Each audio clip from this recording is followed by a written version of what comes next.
محمد رمضان في السعودية بعد صلاة الجمعة.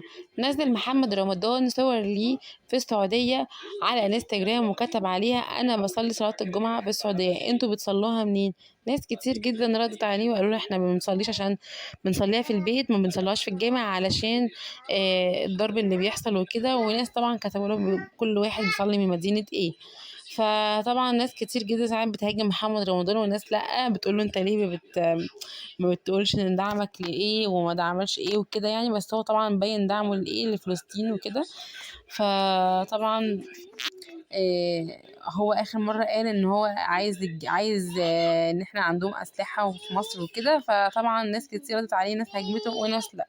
دلوقتي هو في السعودية وناس